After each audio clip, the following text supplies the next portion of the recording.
चलो फिर first article है इमरजेंसी को लेके। तो आपको पता होगा 1975 में एक इमरजेंसी लगी थी, कंगना रनौत ने मूवी भी बनाई है इसके ऊपर, तो उस करके आपने सुन नहीं रखा होगा अबाउट द इमरजेंसी। तो इस साल 50 साल हो जाएंगे पूरे, तो इस वजह से ये न्यूज़ में आर्टिकल आ रखा था, एडिटोरियल था ये, पर हम इसके कुछ फैक्चुअल इन्फॉर्मेशन को कवर करेंगे। देन उसके बाद वैसे अभी जून 25 को होगा पूरा जो टाइम पीरियड है, तो ये दोबारा से अभी आपको न्यूज़पेपर्स में मिलेगा, तो आप इसको पहले ही पढ़ के रखोगे, ठीक है। देन सेकंड आर्टिकल जो है वो डीएनए एनालिसिस को लेके है। बढ़िया क्वेश्चन इससे बन सकता है। अभी एयरप्लेन क्रैश हुआ था, तो उसमें डीएनए की हेल्प से विक्टिम्स को फाइंड आउट किया जा रहा है कि कौन सा पार्ट किस पर्सन का है, किस विक्टिम का है। देन यहाँ पे आपको ड्रोन्स दिख रहे होंगे, तो यहाँ पे बताया कि जो ड्रोन्स होते हैं वो सस्ते आते हैं, पर जो आपके एयर डिफेंस सिस्टम होते हैं वो महंगे आते हैं। ये $1000 का पड़ेगा आपको एक ड्रोन, और वो पड़ता है $1000 मिलियन का।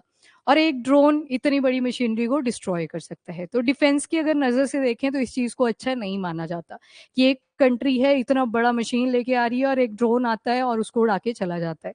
ये आपने रशिया और यूक्रेन के कॉन्टेक्स्ट में भी सुना होगा। अभी अभी यूक्रेन ने रशिया के ऊपर अटैक करा था एयर बेसिस के ऊपर, तो उसमें भी क्या यूज हुआ था, ड्रोन्स। और वो भी first view person drone use हुए थे, बड़े ही चीप क्वालिटी के होते हैं, ठीक है, और सस्ते होते हैं। तो उसी के कॉन्टेक्स्ट में इंडिया के अंदर क्या क्या कंडीशन है हमारे पास, कौन कौन से एयर डिफेंस सिस्टम है, उसके बारे में ये बता रखा था। देन यहाँ भी आपको एक टाइगर रिजर्व दिखेगा जिसका नाम है कवल टाइगर रिजर्व। इसकी लोकेशन आ जाएगी तेलंगाना में, इंपॉर्टेंट है। इसको अब कंजर्वेशन रिजर्व डिक्लेयर कर दिया है, कंजर्वेशन रिजर्व। नाम से पता लग रहा है कंजर्वेशन रिजर्व, मतलब इस टाइगर रिजर्व में और क्या काम करेंगे अब, कंजर्वेशन एफर्ट्स। जो वहाँ की इकोसिस्टम है डिस्टर्ब हो रही है उसको और ज्यादा बचाने की जरूरत है। तो यहाँ भी देख लेंगे पहले कि टाइगर रिजर्व कैसे डिक्लेयर किया जाता है, फिर कंजर्वेशन रिजर्व कैसे डिक्लेयर किया जाता है, तो इंपॉर्टेंट है प्री के पर्सपेक्टिव से भी। दोबारा से एक ग्लेशियर आ चुका है जिसका नाम है बर्च ग्लेशियर। बर्च ग्लेशियर, इस ग्लेशियर की एक यूनिक सी बात थी कि सारे जो ग्लेशियर हैं वो श्रिंक कर रहे थे और इसका साइज बढ़ रहा था। अब ऐसा नहीं है कि स्नोफॉल ज्यादा हो रही थी जिस वजह से इसका साइज इंक्रीज हो रहा था, नहीं, पीछे इरोजन हो रही थी। माउंटेन्स के ऊपर होती है ना बर्फ पड़ी हुई, तो वहां पे इरोजन हो रही थी, यानी कि थोड़ी थोड़ी जो पत्थर है वो निकले जा रहे थे। तो ऐसे लग रहा था कि इस बर्च ग्लेशियर का साइज इंक्रीज कर रहा है। तो एक वैली है, बहुत सारी वैलीज है स्विट्जरलैंड में, देखा होगा आपने, बीच से ट्रैम्स होते हैं वो जाते रहते हैं, आपको टूरिज्म इंक्रीज करते हैं। तो जो एल्पाइन वैली है वो पूरी डिस्ट्रॉय होगी, क्योंकि एकदम से एवालांचे तो नहीं बोलेंगे, बहुत सारा स्नो इस ग्लेशियर का निकल के आता है और वहां पे डिस्ट्रक्शन हो जाती है। लोकेशन पता होनी चाहिए कि बर्च ग्लेशियर है कौन सी कंट्री के अंदर। सिंस कल ही मैंने आपको बताया कि जो 2025 है उसको ईयर ऑफ ग्लेशियर भी बोला है, इंटरनेशनल ईयर ऑफ ग्लेशियर। वैसे दो और पार्ट्स हैं उसके, क्वांटम टेक्नोलॉजी और कोऑपरेटिव। इस बार 3 टारगेट्स लेके हम चले हुए हैं, पर मेन जो है वो ग्लेशियर वाला ही है। Then very important, prime minister की अभी विजिट हुई साइप्रस में। G7 समिट कौन सी कंट्री में है, कनाडा। तो अभी कनाडा पहुंच रहे थे तो बीच में रास्ते में साइप्रस भी रुके हैं जाके।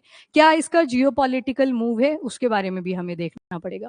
ठीक है, लग गया पता आज का कॉन्टेक्स्ट। बाकी एक इन्फ्लेशन वाला हमारा आर्टिकल बचेगा, कल मैंने बताया था हेडलाइन और कोर इन्फ्लेशन को लेके, उसे हम कल कंप्लीट कर लेंगे। ठीक है, अभी साइप्रस के ही साथ एक और कंट्री वो विजिट किए, दैट इज क्रोएशिया। यस, तो क्रोएशिया की क्या इंपॉर्टेंस है इंडिया के लिए वो हम कल चेक करेंगे, आज साइप्रस पे फोकस करेंगे। करें स्टार्ट, ठीक है। चलिए जी, तो पहला आर्टिकल ही साइप्रस को लेके है। हाँ ठीक है ऑनलाइन, चलो। साइप्रस को लेके है, तो यहाँ पे प्राइम मिनिस्टर की विजिट होती है और एयरपोर्ट पे यहाँ के जो प्रेसिडेंट है वो भी आते हैं, काफी वार्म वेलकम किया गया। पर इसके पीछे का रीजन क्या है, तो अब थोड़ा सा आपको मैप के जरिए ये समझना पड़ेगा। यहाँ पे अपनी कंट्री आ जाएगी इंडिया, इस तरफ देखोगे तो ये आ गई पाकिस्तान, ठीक है। अभी आपने यहाँ पे सुना होगा पहलगाम अटैक, याद है ना सभी को पहलगाम अटैक, जरूरी नहीं है सिलेबस पढ़ा हुआ आपने, नहीं, वो सभी ने सुन रखा है पहलगाम अटैक के बारे में। ठीक है, ये अटैक किया पाकिस्तान की तरफ से, पूरा स्पॉन्सर था। अब आ जाओ बिल्कुल इस एशिया के बिल्कुल एक्सट्रीम कॉर्नर पे, वेस्ट एशिया वाला पार्ट भी जिसे आप बोलते हो, ये कंट्री आ गई तुर्की की, ठीक है। तुर्की में भूकंप आया था, इंडिया ने हेल्प करी थी, पाकिस्तान ने इंडिया के ऊपर अटैक किया, इन्होंने और ड्रोन्स भेजे, तो ये इन्होंने ह्यूमैनिटेरियन असिस्टेंस दी इंडिया को। तो यहाँ पे आ गया तुर्की। तुर्की के नीचे देखना मेडिटेरियन सी है, बड़ी वाटर बॉडी, और यहाँ पे कौन सी कंट्री थी? साइप्रस। आगे याद? अब साइप्रस को लोकेट कर पा रहे हो? अब ध्यान से सुनना, पाकिस्तान के फेवर में तुर्की काफी टाइम से है। इवन आप अगर वर्ल्ड मैप्स देखते हो, गूगल जब आप मैप करोगे तो ये क्या करेंगे, जैसे इंडिया हम जब ड्रॉ करते हैं तो इस तरह से आती है हमारी टिप, ठीक है? ये क्या करेंगे तुर्की वाले, इस तरह से देंगे। मतलब ये जो पीओके वाला रीजन है, पाकिस्तान ऑक्यूपाइड कश्मीर, इसे दिखाते हैं कि किसका हिस्सा है, पाकिस्तान का। मतलब फुल फेवर देते हैं किसका? पाकिस्तान का।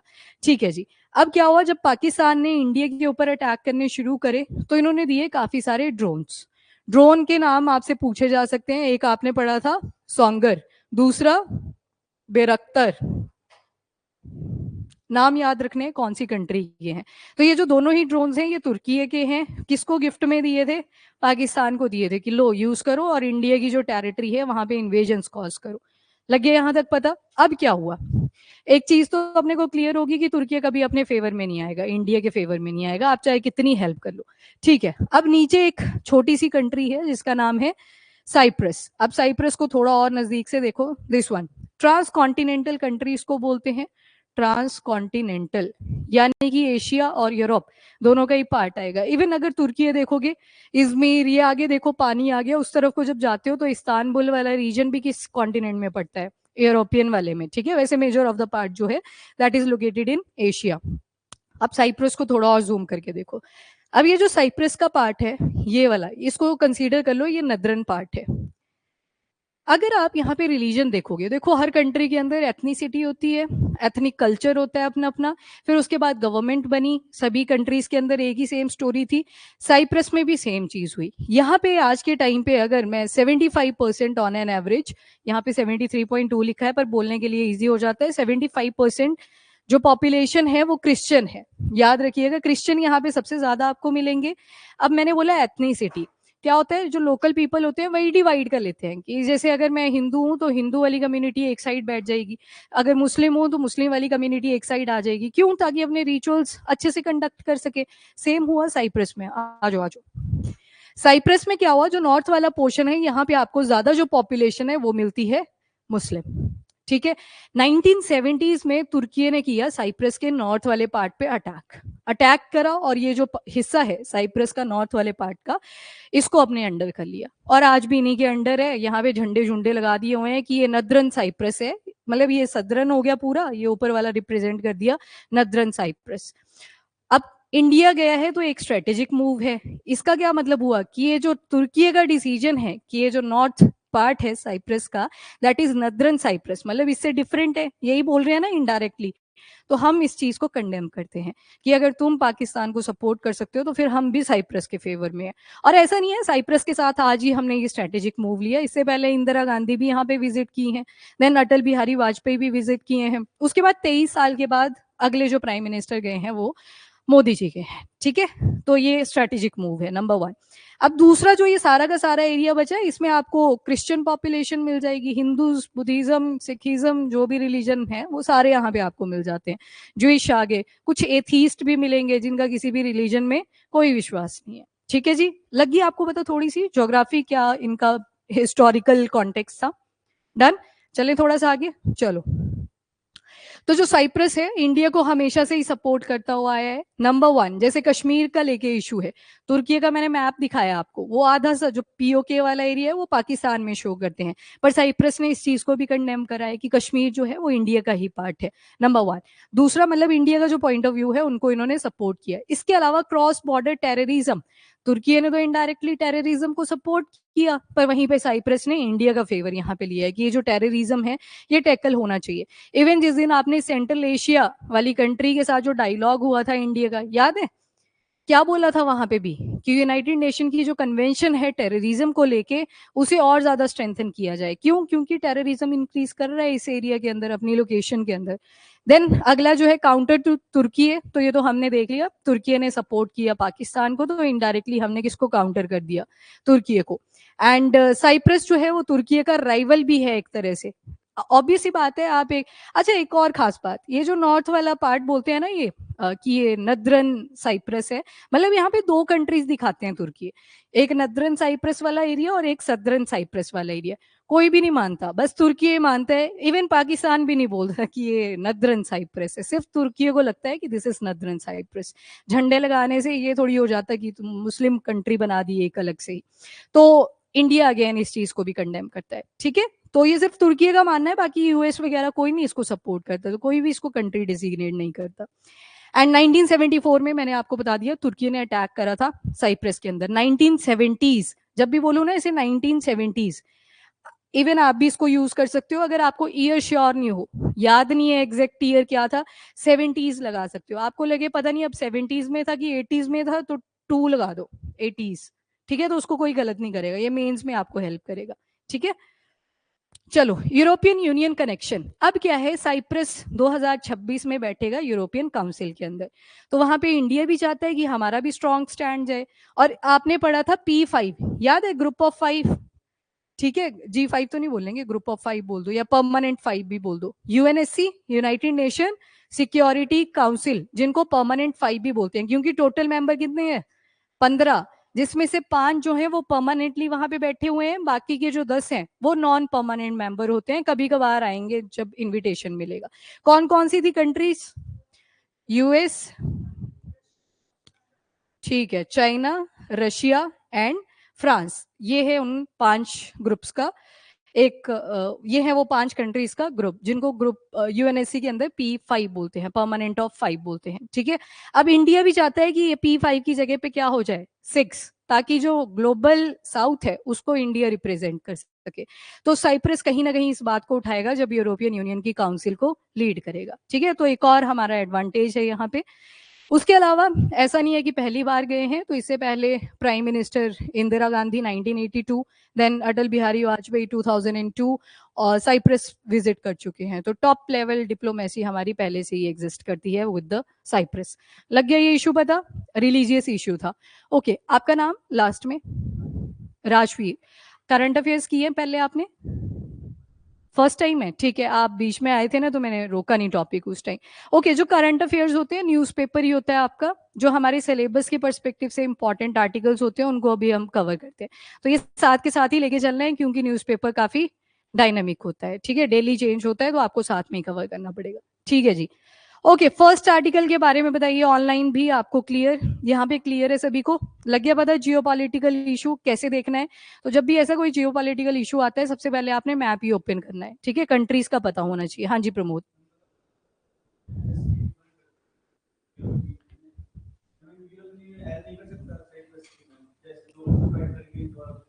सॉरी सॉरी, जोर से बोलिए एक बार। हाँ, क्या नहीं कर सकता, हेल्प, अच्छा नहीं, क्योंकि तुर्की ही मानता है सिर्फ कि ये जो साइप्रस का नॉर्थ वाला पार्ट है इट इज नदरन साइप्रस। अब देखो दिक्कत कहाँ पे है, गुड क्वेश्चन, सुन लो सारे। अब दिक्कत कहाँ पे है कि जो ऊपर डोमिनेंट है वो कौन सी कम्युनिटी है, मुस्लिम कम्युनिटी। तो तुर्की भी तो मुस्लिम ही कम्युनिटी है, तो वहां के लोग भी फेवर करते हैं कि ठीक है, अगर ये भी मुस्लिम डोमिनेटिंग है तो वो भी मुस्लिम मुस्लिम मुस्लिम का सपोर्ट हो गया।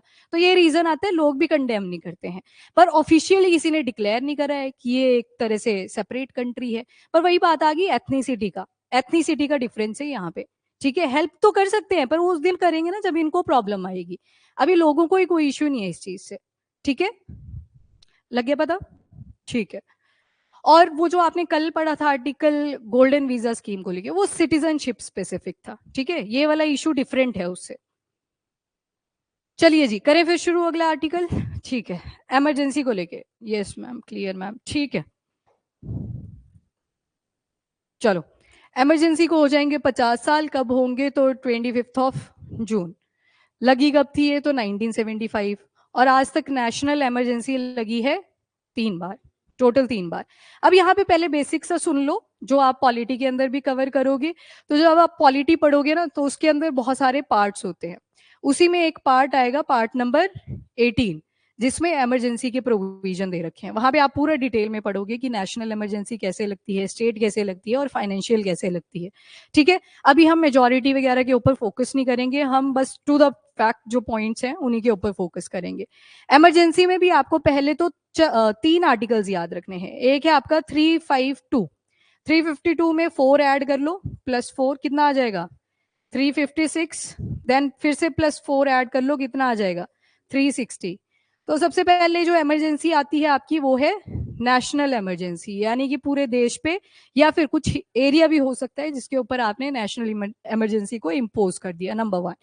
आर्टिकल 356 जो आएगा that is state emergency. State emergency को ही प्रेसिडेंट रूल भी कहते हैं या फिर इसको कॉन्स्टिट्यूशनल इमरजेंसी भी बोलते हैं, ये तीनों नाम याद रखने। फिर आता है आपका आर्टिकल नंबर 360, इसमें आती है आपकी फाइनेंशियल इमरजेंसी। जो नेशनल इमरजेंसी है आज तक सिर्फ लगी है 3 बार। कौन कौन से ईयर थे? एक 1962 आ जाएगा जब इंडिया और चाइना की वॉर हुई थी, ठीक है। फिर अगला जो ईयर है वो आ जाएगा 1971। आपको पता होना चाहिए पहले ये जो पाकिस्तान वाला पार्ट था इस तरफ को बोलते थे वेस्ट पाकिस्तान। अगेन ये देखो नॉर्थ आ गया, साउथ, ईस्ट और वेस्ट, ठीक है। और ये वाला जो पोर्शन हुआ करता था दिस वाज ईस्टर्न पाकिस्तान। काफी ज्यादा एट्रोसिटी क्रिएट कर रहे थे तो इन्होंने बोला कि हमें फ्री कर दो। बीच में कौन था? इंडिया। तो इंडिया ने यहाँ पे 1971 में बांग्लादेश लिबरेशन वॉर करवाई थी। तो ये फाइनली फ्री हो जाता है, फिर ईस्टर्न पाकिस्तान ना रह के यहाँ पे क्या बन गया था? बांग्लादेश। तो जो दूसरी इमरजेंसी लगी थी नेशनल वाली वो लगी थी आपके 1971 में। और जो तीसरी इमरजेंसी लगी वो कब लगी थी? 1975। इसमें जो रीजन था वो था इंटरनल डिस्टर्बेंस।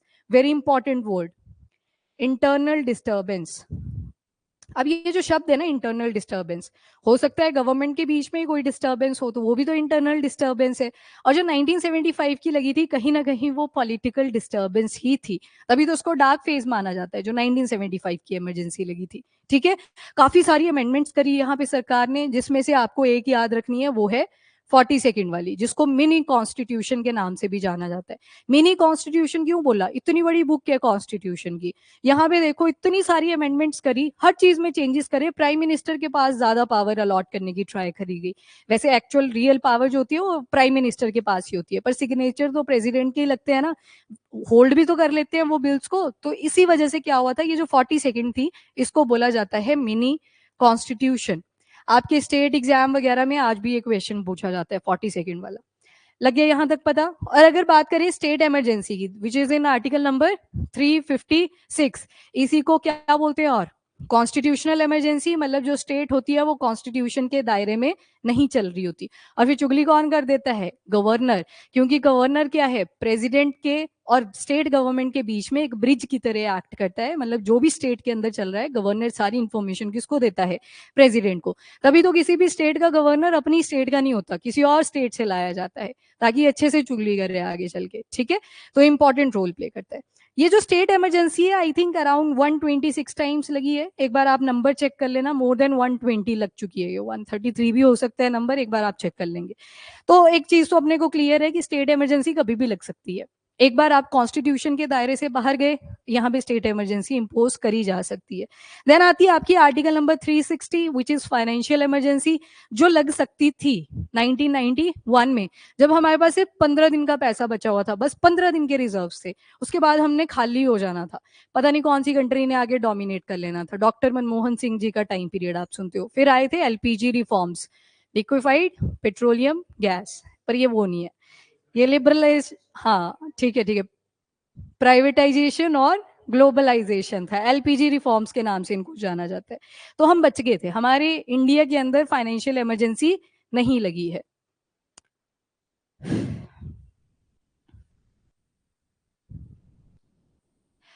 हाँ मनदीप, सिर्फ दिक्कत क्या है कि जो झंडे वगैरह है ना नॉर्दर्न पार्ट ऑफ साइप्रस में वो चेंज करवा दिए हैं, ठीक है। पर लोगों का आना जाना लगा है, वो एक दूसरे को ऐसे नहीं बोलते कि हम सेपरेट कंट्री है। बस तुर्की ये बोलता है कि हमने हेल्प करी है आपको सेपरेशन में। और जब तक बाकी कंट्रीज आपको डेजिग्नेट नहीं करती कि ये कंट्री है, जैसे इसराइल की फॉर्मेशन हुई थी, याद है? पैलेस्तीन हुआ करता था उनकी जगह पे पहले, कितने बुरे तरीके से उन्होंने रिप्लेसमेंट करी थी, और आज के टाइम पे आपको इसराइल दिखता है। इसराइल को डिफरेंट कंट्रीज ने डेजिग्नेट करा कि हाँ जी हम आपको कंट्री मानते हैं। इंडिया ने भी तो 1949 में बोला कि हम इसराइल को कंट्री मानते हैं, तब जाके उसको कंट्री का स्टेटस मिला। पर साइप्रस के केस में ऐसा कुछ नहीं है, सिर्फ तुर्की ये बोल रहा है कि नॉट पार्ट ऑफ साइप्रस जो है that is a separate country. ना यूएस बोल रहा है, पाकिस्तान बोल रहा है, कोई नहीं बोल रहा, बाकी सिर्फ तुर्की अकेला। तो उसके बोलने से वो कंट्री नहीं बन जाती, ठीक है। कौन सा? वो लॉकडाउन इज डिफरेंट, लॉकडाउन तो डिफरेंट ही टॉपिक हो गया, अब इसके बारे में बाद में डिस्कस करते हैं, लास्ट में याद करवा देना दोबारा से। इमरजेंसी, अभी मैं इसके पैरामीटर्स बताऊंगी तो आपको क्लियर हो जाएगा कि लॉकडाउन क्या चीज है और इमरजेंसी क्या चीज है। अब ध्यान से सुनते चलना इसको। तो देखो, जून 25 1975, ये हमारे टोटल 50 साल हो जाएंगे इमरजेंसी, जो कि एक काला धब्बा माना जाता है हमारी हिस्ट्री के अंदर। इस टाइम पे हुआ क्या था, आपको जो फंडामेंटल राइट्स मिले होते हैं वैसे तो वो सस्पेंड होते ही होते हैं आपके इमरजेंसी के टाइम पीरियड पे, पर यहाँ पे सब कुछ ही सस्पेंड हो गया था। अब मैंने वर्ड यूज किया सब कुछ, मतलब कुछ फंडामेंटल राइट्स ऐसे होते हैं जिनको बंद नहीं किया जाता even during the national emergency. पहले मुझे ये बताओ, ये प्रोविजन क्लियर हो गया आपको? अब हम सिर्फ आर्टिकल 352 के बारे में बात करेंगे, क्योंकि ये जो इमरजेंसी लगी थी दिस वाज नेशनल इमरजेंसी, और जो कि टॉक अबाउट आर्टिकल नंबर 352, यानी कि प्रेसिडेंट किसकी एड एंड एडवाइस पे, काउंसिल ऑफ मिनिस्टर की एड एंड एडवाइस पे क्या इंपोज कर सकते हैं, नेशनल इमरजेंसी। ठीक है, अब ध्यान से सुनते चलना। सबसे पहले आया आर्टिकल 352, जिसमें नेशनल इमरजेंसी का प्रोविजन है कि जो प्रेसिडेंट है वो काउंसिल ऑफ मिनिस्टर, जिसको कौन हेड कर रहा है, प्राइम मिनिस्टर। ऐसे होती है ना आपकी पार्लियामेंट, अब तो ट्रायंगुलर शेप की हो चुकी है सेंट्रल विस्टा प्रोग्राम के बाद। तो यहाँ पे क्या होते हैं, दो हाउसेस, एक होता है लोकसभा, दूसरा आ जाएगा राज्यसभा, बीच में लाइब्रेरी वगैरह होती है बनी हुई। ठीक है, सेंट्रल विस्टा प्रोग्राम जो बना था उसके बाद नई पार्लियामेंट ऐसे दिखती है। पहले सर्कल से पढ़ाते थे इसको, क्योंकि पहले सर्कुलर शेप थी पार्लियामेंट की, फिर ऐसे दिखा देते थे कि इधर लोकसभा आ गई, इधर राज्यसभा आ गई। ठीक है, तो यहाँ पे क्या होगा, president on the advice of council of minister, जिसे हेड कर रहे होंगे प्राइम मिनिस्टर, वो क्या कर सकते हैं। चलो आ जाओ आ जाओ, वापिस आ जाओ, कुछ नहीं हुआ।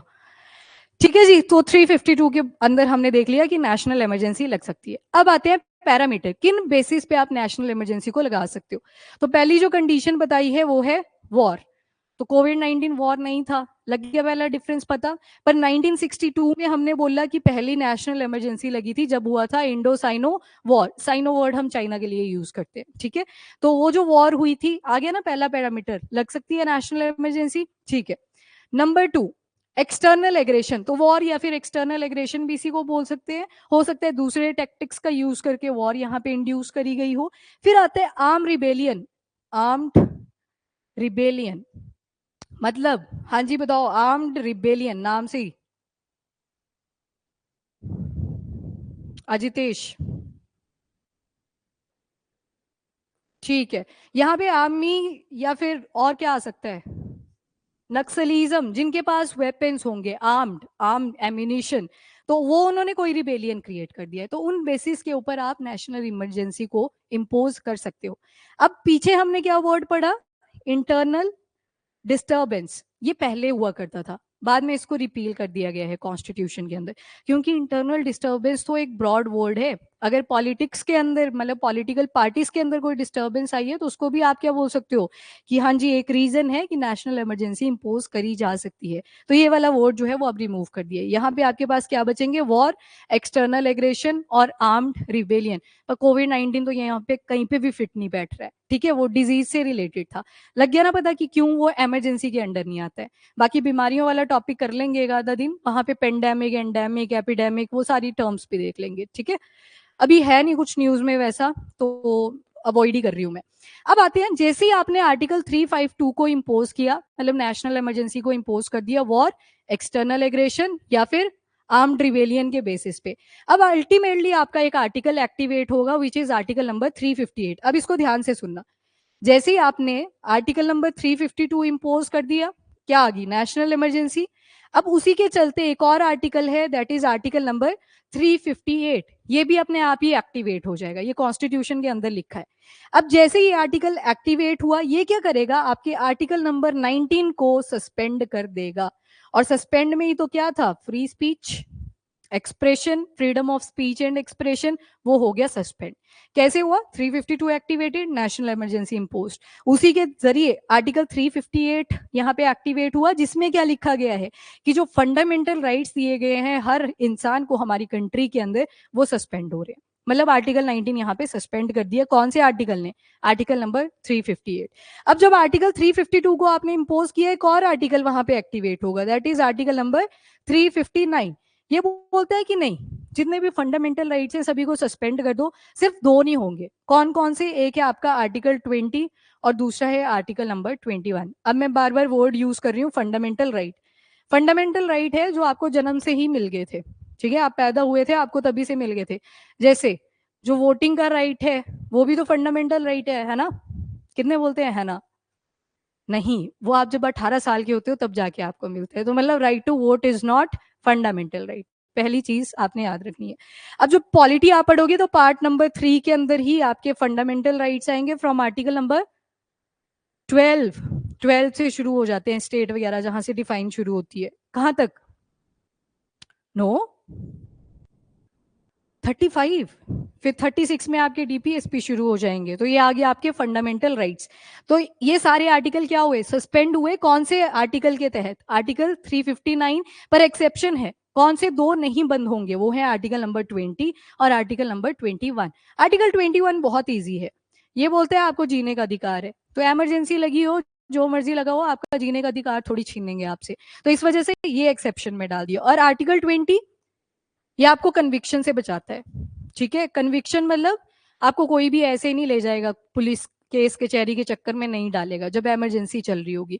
तो यहाँ पे क्या किया, आर्टिकल 359 जैसे 352 इम्पोज हुआ, 358 एक्टिवेट हो जाएगा, जिसमें क्या लिखा है आपका आर्टिकल नंबर 19 सस्पेंड, पहली चीज। दूसरा, 19 को क्यों स्पेशल लिखा जबकि ये भी फंडामेंटल राइट में आ रहा है? बताओ। बोलते हैं ना हमें तो बोलने का अधिकार है, ज्यादा जो हवा होता है फंडामेंटल राइट्स का वो आर्टिकल 19 को लेके ही होता है कि मेरी मर्जी, मैं तो यहाँ भी जा सकती हूँ यहाँ भी जा सकती हूँ। तो वो ज्यादा जो शोर होता है वो किससे जुड़ा हुआ है? आर्टिकल 19। तो स्पेशल आर्टिकल इसके लिए लिखा गया था। और आर्टिकल 359 में सारे फंडामेंटल राइट्स, मतलब आप कोर्ट भी नहीं जा सकते कि मेरे ये जो फंडामेंटल राइट्स हैं ये वायलेट हो रहे हैं, आप केस नहीं फाइल कर सकते। तो ये किसमें लिखा है? ये आर्टिकल 359 के अंदर लिखा हुआ है। और कौन से नहीं आएंगे दो आर्टिकल? तो article number 20 and article number 21। लग गया पता? थोड़ा सा ओवरव्यू आपको लग गया, ठीक है। नेक्स्ट आ जाओ। तो 1975 में जो नेशनल इमरजेंसी लगाई थी वो इंटरनल डिस्टरबेंस के बेसिस पे लगाई थी। और इंटरनल डिस्टरबेंस का क्या रीजन था? तो गवर्नमेंट के बीच में ही लड़ाइयां चल रही थी, अपनी इंटरनल डिस्टरबेंस हो रखी थी उनकी।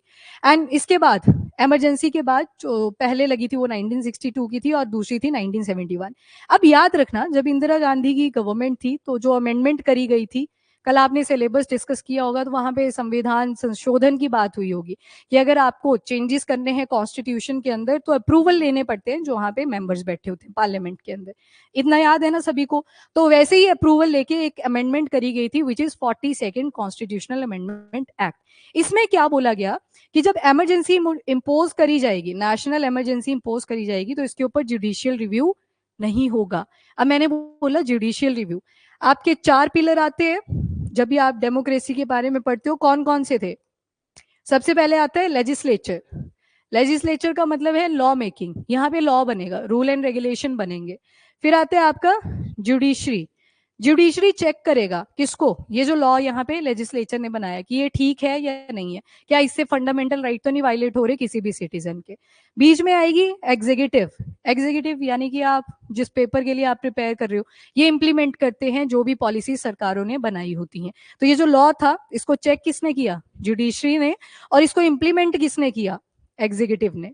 और फिर आती है सबसे खतरनाक, फिर आती है मीडिया जिसकी बुरी हालत है। एक क्रैश हुआ है, इन्होंने पता नहीं क्या क्या एविडेंसेस दे दी हैं, मतलब ये थोड़ी इंसानियत नाम की चीज होनी चाहिए जो कि इनमें नहीं है। ये मीडिया क्यों लाया था? ताकि इन सब के ऊपर चेक रखे। पर आज के टाइम पे किसी को टेंशन नहीं है क्योंकि मीडिया है, पप्पू के पीछे पड़ जाती है, कभी सचिन के पीछे पड़ जाती है, पिलर्स के पास पहुंचे थे। ओके, तो मीडिया को बिठाया था कि इन सब के ऊपर आप चेक रखना, जब भी कोई लॉ बने, जब भी जुडिशरी इसको चेक कर रही है। जुडिशरी से समझ रहे हो ना, कोर्ट की बात हो रही है यहाँ पे, सुप्रीम कोर्ट आ गया। एंड देन एग्जीक्यूटिव रखा हुआ था कि आप इंप्लीमेंट करेंगे, ठीक है। रखा हुआ था नहीं, अभी भी यही चलता है, बस मैं ये बोल रही हूँ कि इसकी बुरी हालत है मीडिया की, आज भी यही है चौथा पिलर। इसकी जगह पे तो बढ़िया है कि अगर एजुकेशन ही ले आए, ठीक है, ये भी एडुकेटेड होंगे थोड़ा। और जो प्योर जर्नलिज्म करते हैं उनकी आप न्यूज़पेपर में हेडलाइंस पढ़ ही लेते हो कि आज मार दिया गया, ये हुआ, हाईवे से जा रहे थे। हाँ, ब्यूरोक्रेसी हम ही तो इम्प्लीमेंट करते हैं ना, जो आगे रैंक्स पे जाते हैं। एसडीएम है, वो क्या कर रहे हैं? वो बना थोड़ी रहे हैं पॉलिसीज को, वो सरकार ने बना दी है, वो सिर्फ इम्प्लीमेंट कर रहे हैं, ठीक है। चलिए जी, नेक्स्ट आ जाओ। अब क्या होता है जब आपकी नेशनल इमरजेंसी लगती है तो जितना भी स्टेट का भी काम था, स्टेट गवर्नमेंट्स का काम था, वो भी किसके अंडर चला जाता है? सेंटर के अंडर। चलो आ जाओ। अच्छा देखो, इंडिया के अंदर है फेडरल स्ट्रक्चर, फेडरल भी कौन सा, कोजाए। कोजाए से आपको आधे वाली फीलिंग आ रही है कि पूरा फेडरल नहीं है, ऐसे आधा सा सैंडविच फील होगा।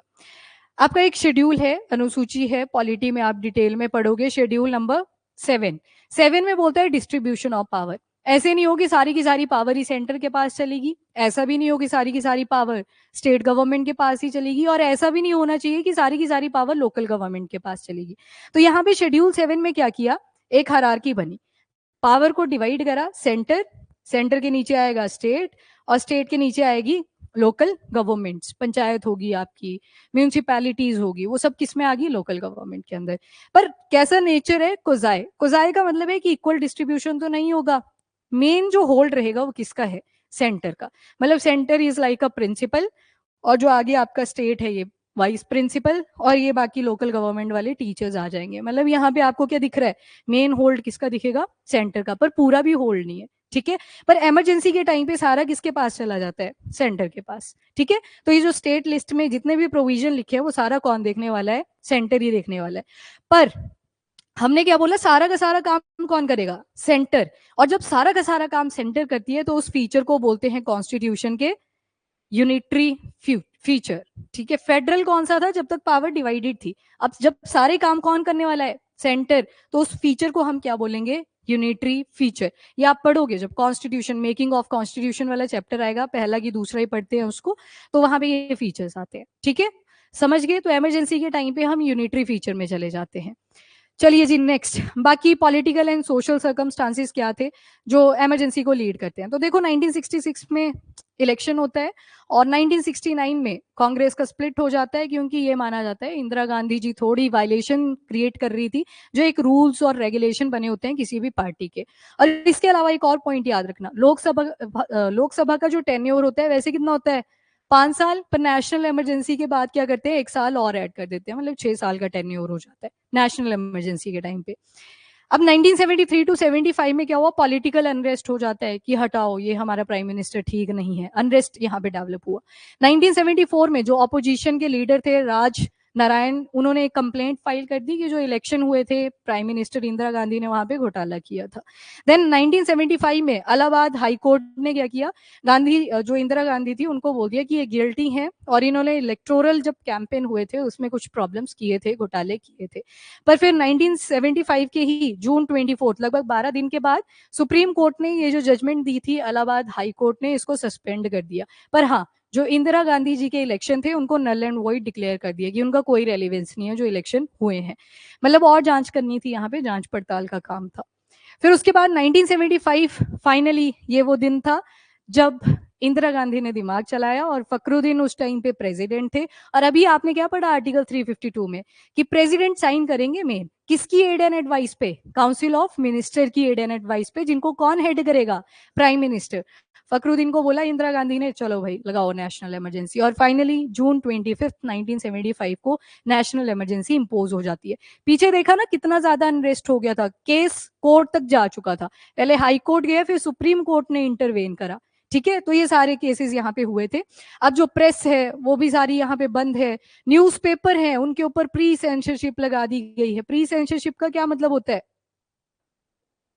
पहले चेक करेंगे वो कि न्यूज़पेपर में क्या छपा, फिर जाके वो पब्लिक में जाएगा। तो पहले चेक करेंगे, फिर उसमें अगर कुछ चेंजेस करवाने हैं चेंज करवाएगी सरकारें, और फिर जाके वो न्यूज़पेपर पब्लिक में जाएगा, ठीक है। तो प्री सेंसरशिप यानी कि आपका आर्टिकल नंबर 19 जा चुका है। तभी तो ये कॉन्स्टिट्यूशन को इस ब्यूटीफुल तरीके से सजाया गया था कि जब आपका आर्टिकल 352 इम्पोज होगा तो 358 भी इम्पोज हो जाएगा, which leads to the suspension of article number 19। पर मिसयूज भी हो सकता था इस चीज का। डॉक्टर बी आर अम्बेडकर ने बोल दिया था कि शिप की तरह है कॉन्स्टिट्यूशन, पर चेंजेस तो होने ही थे, टाइम एक सा नहीं रहना था, वो डिपेंड करेगा आगे सरकारें कैसे इसमें चेंजेस ला के देंगी, ठीक है। तो 42 जो ये आप अमेंडमेंट पढ़ते हो, बहुत सारी चीजें इसमें अच्छी भी आई थी, पर अभी हम नेगेटिव पे फोकस कर रहे हैं, क्योंकि यहाँ पे काले धब्बे की तरह इमरजेंसी को दिखाया गया था आर्टिकल के अंदर। लग गया यहाँ तक स्टोरी का पता, ठीक है। 1977 में क्या हुआ, दोबारा से इलेक्शन होने थे, तो इंदिरा गांधी ने बोला यार इमरजेंसी लगा दी, मतलब अपनी तो इमेज रेपुटेशन सारी खराब हो चुकी है। 1977 में जितने भी पॉलिटिकल पावर, मतलब जितने भी पॉलिटिशियंस थे उन सभी को दोबारा से अरेस्ट किया हुआ था, छोड़ दिया सभी को कि आओ दोबारा से फ्री एंड फेयर इलेक्शन करते हैं। पर आपको लगता है अब आनी थी यहाँ पे सरकार, नहीं आई। और आया कौन? Prime minister Morarji Desai. मोरारजी देसाई को लगता था कि अगर मैं पाकिस्तान से नेगोशिएशन भी करूंगा तो मेरी बातें सुन लेंगे। और उस टाइम पे वहां पे भी तख्ता पलट हुआ, वहां पे सरकार से आ गया जुल्फिकार अली भुट्टो। ऐसे ही अलग सा ही आदमी था वो भी, जुल्फिकार अली भुट्टो। मोरारजी देसाई ने कॉल करी उनको। रॉ के एजेंट हर कंट्री में रखे होते हैं, हमने भी भेजे हुए थे। उस टाइम पे वो अपना न्यूक्लियर वेपन टेस्ट करने वाले थे। मोरारजी देसाई को अच्छी नहीं लगी ये बात, क्योंकि वो सुन नहीं रहे थे, बाकी जो ब्यूरोक्रेट्स थे उनकी बातें नहीं सुन रहे थे। तो उन्होंने चलाई रखी वो जो इन्वेस्टिगेशन थी। ऑपरेशन मजनू सुना है आपने? वही ऑपरेशन मजनू ही था, मूवी भी आई थी इसके ऊपर। हाँ, मिशन मजनू नाम से मूवी भी आई थी, ठीक है। तो मूवीज जिन्होंने देखी है वो बेटर रिलेट कर पाएंगे। तो उन्होंने इतने सारे एविडेंसेस में भेजे, जो हेयर होता है ना उसके अंदर डिपॉजिट कर जाती हैं रेडिएशंस। सैंपल भेजा, गोलियां भी खाई उधर जब इन्वेस्टिगेशन कर रहे थे। बाद में मोरारजी देसाई बोलते हैं हमें पता है आपके क्योटा में क्या हो रहा है। पाकिस्तान को, जुल्फिकार अली भुट्टो को कॉल करके ये बोला। उन्होंने एक एक इंडियन को वहां पे मारा, कंडीशंस रखी कैसे मारना है, सबको मार दिया। जितने भी रॉ के एजेंट थे सारे वहां पे मारे गए थे। तो इनको भी ज्यादा ही था कि मुझे प्राइम मिनिस्टर बनना है, पर इनकी प्रेजेंस में बहुत सारे गलत डिसीजन भी लिए गए थे, ठीक है। मतलब इंदिरा गांधी को तो ब्लेम कर रहे थे, वो पॉलिटिकल ब्लेमिंग आ गई, उस पर मैं अब कोई कमेंट नहीं करूंगी। पर मैंने आपको स्टोरी बताई कि सभी की प्रेजेंस में कोई ना कोई गलतियां रहती हैं, ठीक है, ब्लंडर मिस्टेक्स। और उसके बाद मार्च 23 1977 उसमें इमरजेंसी को पूरी तरह खत्म कर दिया। अब इसके बाद आई 44th कॉन्स्टिट्यूशनल अमेंडमेंट एक्ट, जो 42nd थी इंदिरा गांधी के टाइम पे आई, जो आपने इमरजेंसी के रिलेटेड चेंजेस पढ़े। अब आई 44th, जो गड़बड़े पीछे 42nd में हुई थी वो सारी किसमें ठीक करी गई? 44th में। जैसे मैंने बोला जुडिशियल रिव्यू रिमूव कर दिया था कि आप नहीं चेक करोगे, जुडिशरी नहीं चेक करेगी कि इमरजेंसी क्यों इंपोज हुई थी। पर अब क्या हुआ, 44th में उसको दोबारा से अलाउ कर दिया गया कि जुडिशियल रिव्यू होगा, कि अगर सरकार प्रेसिडेंट को बोल के कहीं पे इमरजेंसी लगवा रहे हैं तो उसका रीजन हमें पता होना चाहिए कि वो वैलिड है या नहीं, ठीक है। तो इसको दोबारा से रिवाइव कर दिया as per 44th constitutional amendment act. अब आपने क्या करना है, दो तीन ये वाकई ये सारे लिखे हैं। एक मीसा एक्ट हुआ करता था, maintenance of internal security act. देखो, इंटरनल सिक्योरिटी को मेंटेन करने के लिए एक्ट लाया गया था, अब नहीं है, ये पहले हुआ करता था। उसके बाद आपने जो याद, हाँ ये देखो, मास फोर्स स्टरलाइजेशन प्रोग्राम भी शुरू किया था। ये भी एक धब्बे की तरह देखा जाता है, पर उस टाइम पे रिसोर्सेज कम थे, पॉपुलेशन एकदम से पीक पे आई थी। 1947 के बाद सबसे पहला काम ही पॉपुलेशन को इंक्रीज करने पे किया गया था। अब अर्थ के ऊपर तो रिसोर्सेज लिमिटेड है ना, तो उस चीज के बाद इसको भी नेगेटिव पॉजिटिव तरीके दोनों से देखा जाता है, इस पे भी हम कमेंट नहीं करेंगे। अब जो आपने याद रखनी है वो है 38th कॉन्स्टिट्यूशनल अमेंडमेंट एक्ट, जो लाई थी इंदिरा गांधी। और इसमें क्या बोला कि जुडिशियल रिव्यू नहीं होगा, तो ये 38 था, जिसको रिमूव किसके तहत किया गया? 44th, मतलब अगला जो करेक्शन कर रहा है। फिर आती है आपकी 39th कॉन्स्टिट्यूशनल अमेंडमेंट एक्ट। इसमें क्या बोला गया कि जो प्राइम मिनिस्टर के इलेक्शन होंगे उसको कोई भी सुप्रीम कोर्ट के पास चैलेंज नहीं करेगा। तो ये जो 39 था, इसमें क्या बोला, जो प्राइम मिनिस्टर के इलेक्शन है उनको कोई भी चैलेंज नहीं करेगा, किसके पास? सुप्रीम कोर्ट के पास। पीछे हुआ ना, चैलेंज हुआ था। तो इसको भी दोबारा से किसके अंडर रिमूव करा गया? 44th constitutional amendment act. Then 42nd तो आपने देख ही लिया, इसमें तो बहुत सारे लॉज थे जिनके अंदर चेंजेस करे गए थे। तो ये सारी आपकी इमरजेंसी से रिलेटेड कॉन्स्टिट्यूशनल अमेंडमेंट्स थी। अमेंडमेंट कुछ नहीं है, कॉन्स्टिट्यूशन के अंदर आपने चेंज करा, ठीक है, बस प्रोसीजर लंबा होता है। डन? लग गया यहां तक पता? ये याद करने वाली चीजें हैं और काफी रेलिवेंट है। चलो, बाकी ये केसेस आप स्किप कर सकते हो। डिटेंशन मतलब चार्जेस नहीं बताने पड़ेंगे क्यों आपको गिरफ्तार किया जा रहा है, जबकि आर्टिकल 20 क्या लिखा था, वो सस्पेंड नहीं होता। तो ये सारी चीजें वायलेट हुई थी। बस डन है। बाकी क्या क्या इम्पैक्ट्स रहे? नंबर 1 यही था कि कांग्रेस की रेपुटेशन खराब हुई थी। नंबर 2, जो नॉन कांग्रेस गवर्नमेंट थी वो पहली बार इलेक्ट होके आती है, जनता पार्टी। और जो इमरजेंस था यंग लीडर्स का, लालू प्रसाद यादव वगैरह, पासवान जी, वो सारे इसी टाइम पे इमर्ज होके आते हैं। और मेन फोकस हुआ ओबीसीज के ऊपर, अदर बैकवर्ड क्लासेस। और इसके लिए एक मंडल कमीशन भी लाया गया कि जाओ देखो सोशियो इकोनॉमिक कंडीशन कैसी है ओबीसीज की। तो वो भी इमर्ज हुआ आफ्टर दिस इमरजेंसी वाला पीरियड। लग गया जी पता इस आर्टिकल के बारे में? बहुत इंपॉर्टेंट है ये, आपके प्री और मेंस दोनों में पूछा जाता है, ठीक है। करमवीर जो 40 सेकंड था ना, वो जो मैंने सारा बोला कि प्री सेंसरशिप होगी, लोकसभा का टाइम पीरियड, वो तो आज भी चेंज किया जाता है। ये 40 सेकंड में था। इवन आपकी कुछ फंडामेंटल ड्यूटीज भी इसमें ऐड करी गई थी। तो मतलब मल्टीपल लॉज थे जो आपके 42 कॉन्स्टिट्यूशनल अमेंडमेंट एक्ट के अंडर आते हैं। पर ये जो 38 कॉन्स्टिट्यूशनल अमेंडमेंट एक्ट है, यहाँ पे सिर्फ एक ही बात बोली गई थी, क्या? कि जुडिशियल रिव्यू नहीं किया जाएगा जब भी नेशनल इमरजेंसी को इंपोज करा जाएगा। तो 38 में सिर्फ एक ही बात लिखी हुई थी, about the judicial review. Lovepreet, इसको हमने क्या बोला? देखो 40 सेकंड आप डिटेल में पढ़ोगे अभी। इसको हमने बोला मिनी कॉन्स्टिट्यूशन। मतलब इसमें एक चेंज नहीं था, इसमें बहुत सारे चेंजेस करे गए हैं। लॉ की लिस्ट है पूरी, तो वो लिस्ट आपने याद नहीं करनी है। अराउंड आई थिंक 27 के आसपास के लॉज जो थे वो चेंज करे गए थे, तो आप सारे तो याद नहीं करोगे। ठीक है, हाँ, जेपी मंडल, यस। चलिए जी, इस आर्टिकल के बाद अगले पे चले। ये आपको आ गया थोड़ा समझ? ठीक है, अभी डिटेल में करोगे आप इसको पॉलिटी के अंदर। ओके जी, उसके बाद प्लेन क्रैश हुआ है, तो उसमें डीएनए कैसे हेल्प कर रहा है विक्टिम्स को आइडेंटिफाई करने के लिए? तो आपसे प्रीलिम्स में पूछा जा सकता है, आप थोड़ा इसको फोकस होके सुनेंगे। सबसे पहले तो डीएनए क्या होता है? डीऑक्सीराइबोस न्यूक्लिक एसिड, ठीक है। और क्या इंपॉर्टेंट रोल है उसका? क्या सुना है आपने डीएनए से रिलेटेड?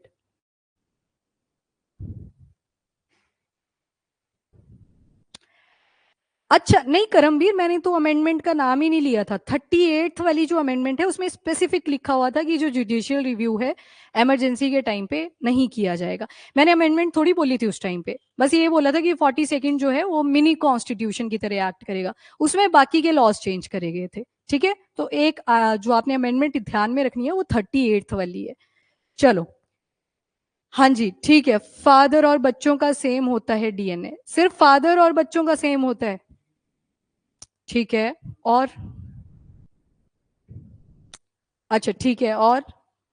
मतलब इतना पता है आपको कि जेनेटिक मटेरियल होता है हमारा, जिसके बेसिस पे ये पता लगाया जा सकता है कि ये जो पेरेंट्स हैं वो हमारे ही हैं। तुमने करवाया चेक कभी? करवा लेना। ठीक है, तो ये डीएनए का पर्पस रहता है। पर यहाँ पे लिखा है कि जो डीएनए है वो बहुत यूनिक है। यूनिक मतलब सभी इंडिविजुअल्स का डिफरेंट होगा। पेरेंट्स की तरह भी पूरा थोड़ी होता, आपकी शक्लें थोड़ी पूरी पेरेंट्स की तरह हैं। थोड़ा सा डिफरेंस होता है ना, बस दूर से लग जाता है कि हाँ ये तो मम्मी की तरह है, ये तो पापा की तरह है। सेम नहीं होते कभी भी, बस बोलने की बातें होती है, पूरा हूबहू कॉपी, वो तो ऐसे ही। पर एक्सेप्शन है आइडेंटिकल ट्विंस। ठीक है, इसके लिए आप हम साइंस में मिलेंगे कि आइडेंटिकल ट्विंस में क्यों डीएनए सेम होता है। अभी के लिए बस एक्सेप्शन याद रखना। अब देखो, जो आपका सेल होता है, इतना पता है basic unit of life cell ही होती है। तो सेल के अंदर एक न्यूक्लियस होता है, नाभिक भी जिसको बोलते हैं। इसके अंदर क्रोमोसोम्स होते हैं ऐसे 4 टांगों वाले, और इनके ऊपर कॉइल्ड स्ट्रक्चर होता है जिसे क्या बोलते हैं? डीएनए। कहाँ पे है? हाँ, ये जो बना है डीएनए, दिस वन। और अगर डीएनए के ऊपर से भी मैं एक छोटा सा सेगमेंट कट कर दूं तो वो क्या बन जाता है? जीन। तो ये पूरी चेन है, इस डीएनए के बारे में यहाँ पे बात हो रही है। सेल के अंदर अगर न्यूक्लियस के अंदर डीएनए है तो उसको बोलते हैं न्यूक्लियर डीएनए।